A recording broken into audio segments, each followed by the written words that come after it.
राम में ताकत नहीं थी, कृष्ण में भी ताकत नहीं थी, इतना करा सकते थे। क्यों? ये भगवान नहीं है।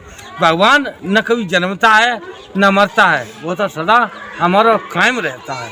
देखिए, न मंदिर में भगवान है न कहीं है। ये बनाए किसने? हमें ही तो बनाए हैं। अगर किसी बहन बेटी के साथ अत्याचार हो जाता है तो वो भगवान उस बहन बेटी को बचाने के लिए क्यों नहीं आते? मान लीजिए 9 दिन तक किसी बहन ने मंदिर में जाकर पूजा पाठ किया, नौ दुर्गों में 9 दिन तक, पता चले 10वें दिन उसका बलात्कार हो जाता है, तो वो देवी मैया, वो दुर्गा मैया उसको बचाने के लिए क्यों नहीं आती हैं? न तो संसार में दुर्गे है, हाँ, और न संसार में कोई है तो मनुष्य है। आज हम अवधेश बाबा जी से मिलाने आए हैं आप लोगों को। ये सारी कुछ जानते हैं सच्चाई, तब पुराने लोग क्या क्या करते थे और किस तरीके से पंडित ब्राह्मण लोग भ्रमित करते थे बहुजन समाज के युवाओं को, बहुजन समाज के लोगों को। आइए हम आपको सच्चाई से रूबरू कराते हैं। तो बाबा जी, ये जो कहानी चल रही है, काफी दिन से मैं देख रहा हूँ कि नवरात्रि आते हैं, लोग मंदिर में चल देते हैं। इन्होंने क्या क्या किए थे, क्या काम किए थे तो इस तरीके से ये बनाए जाते हैं? इन्होंने कुछ नहीं किया बेटा, अत्याचार के अलावा और किसी ने कुछ नहीं किया। क्यों? इन्होंने अत्याचार किया है संसार में। क्यों? कोई भी साधु या कोई भी, यानी किसी का भी, यानी लोग कहते हैं अवतार हुए, अवतार कभी नहीं हो सकते। क्यों? जन्म मरण तो एक आधार का चक्कर है बेटा, कहीं किसी का उद्धार करा देता है। काहे तो ये कौन करता है? ये संसारी समाज करती है बेटा। राम में ताकत नहीं थी, कृष्ण में भी ताकत नहीं थी, इतना करा सकते थे। क्यों? ये भगवान नहीं है। भगवान न कभी जन्मता है न मरता है, वो तो सदा हमारा कायम रहता है भगवान। आज जो पंडित लोग और जो लोग आए हैं, जे लोग कहते हैं कभी कभी, क्या नहीं, तिब्बत के वासी हैं। तिब्बत यानी उसे कहते हैं जो उनका राज्य था। तो ये तिब्बत के आए हुए, और तुम लोगों को तो आज पुरुष बताते हैं बेटा कि ये आज से आए। आज क्या होता है? आज संसार को संभालना, सुधारना और संसार की रचना करना, ये आज पुरुष बोले जाते हैं। ये तो यहाँ के थे नहीं, ये तो तिब्बत के रहने वाले थे, जहाँ हम तुम लोगों को गुमराह किया गया, तब ये ऐसी कहानी। तो ये बहुजन समाज के लोग मंदिर मस्जिद में ये सब मंदिर में हो जाते हैं, घंटा बजाते हैं, ये सब पूजा पाठ क्यों करते हैं? क्यों? कौन इन्हें समझाए? अब इन्हें समझाने वाला तो कोई है नहीं। क्यों नहीं है? देखिए, न मंदिर में भगवान है न कहीं है। आत्म सब परमात्म, आत्म में ही परमात्मा का राग छिपा। ये घंटा और मंदिर ये बनाए किसने? हमें ही तो बनाए हैं। क्यों बनाए हैं?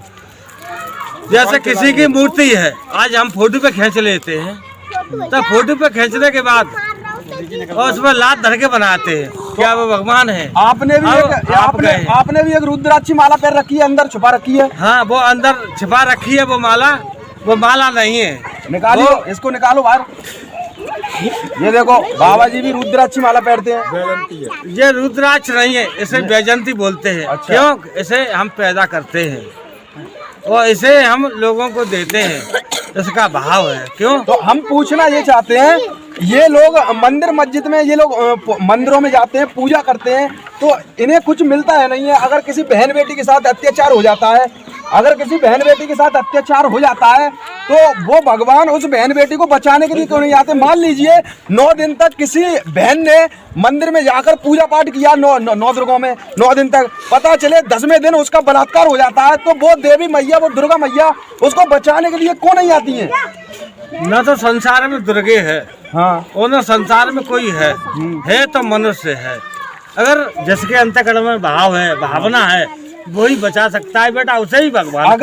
अगर किसी लड़की के साथ कोई भी दुर्घटना हो जाती है तो उसका न्याय करने के लिए बाबा साहब के दिए हुए संविधान से उसका न्याय मिलता है, बाबा साहब के कानून से उसे न्याय मिलता है। फिर ये दुर्गा मैया, ये केला मैया, ये सब कहाँ चली जाती है? ये तो बेटा ढोंग है, लोग पाखंड करे भय हैं। क्यों? ये पाखंड आज संसार में जिन लोगों ने पाखंड किए हैं, वो पाखंड का राग है बेटा। अच्छा, पाखंड का। तो ये मंदिर जगह जगह बनना है, इसका क्या महत्व है? इसका कोई महत्व नहीं है, ये तो जगह घेरना है हमारे लोगों के लिए। जैसे जगह है, यहाँ मंदिर बनवा दो, यहाँ पर। क्योंकि हमारे लोगों बहुजन समाज पार्टी में कहीं भी जगह नहीं है, इसलिए ये बड़े बड़े कास्ट वाले लोग करते हैं इस काम को।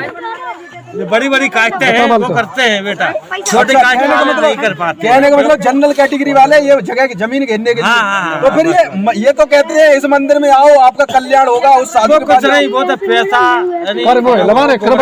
पैसा लेना, पैसे से ही सारे कार्य होते हैं। तो कहने का मतलब ये सब दुकानें चला रहे हैं, ये दुकान नहीं तो ये विचार है बेटा, कहने का मतलब पैसा पैदा करने की बिजनेस है इनकी सब। विचार है बिजनेस चला।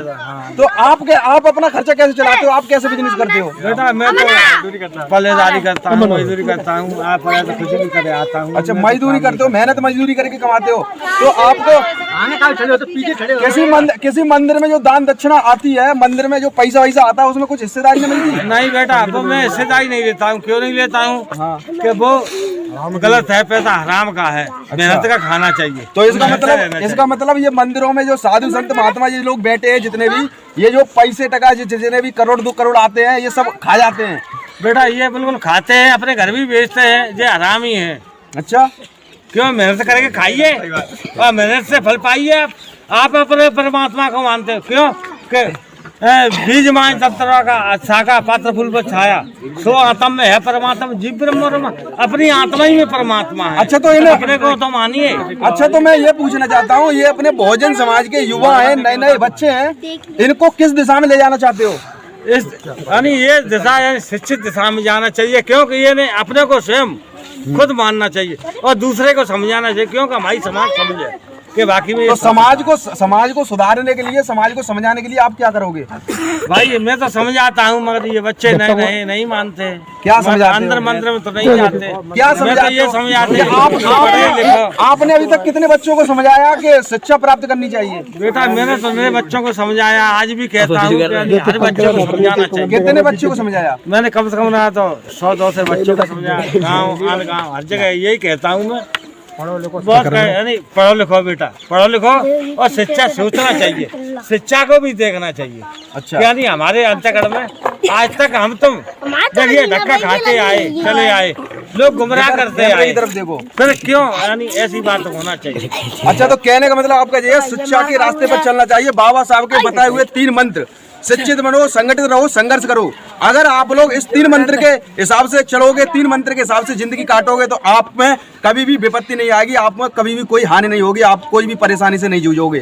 क्योंकि शिक्षा एक वो शेरनी का दूध है, जो पिएगा वो दहाड़ेगा। क्योंकि शिक्षा ही एक ऐसा महत्व है, अगर शिक्षा आपने प्राप्त कर ली तो आप हर किसी से जवाब कर सकते हो, आप हर किसी से सवाल जवाब कर सकते हो। बने रहिए हमारे एसीपी तूफान और बहुजन तूफान न्यूज पर। अगली वीडियो के साथ फिर मिलेंगे। कमेंट बॉक्स में जरूर बताएं और चैनल को सब्सक्राइब जरूर करें। जय भीम, इनकलाब जिंदाबाद।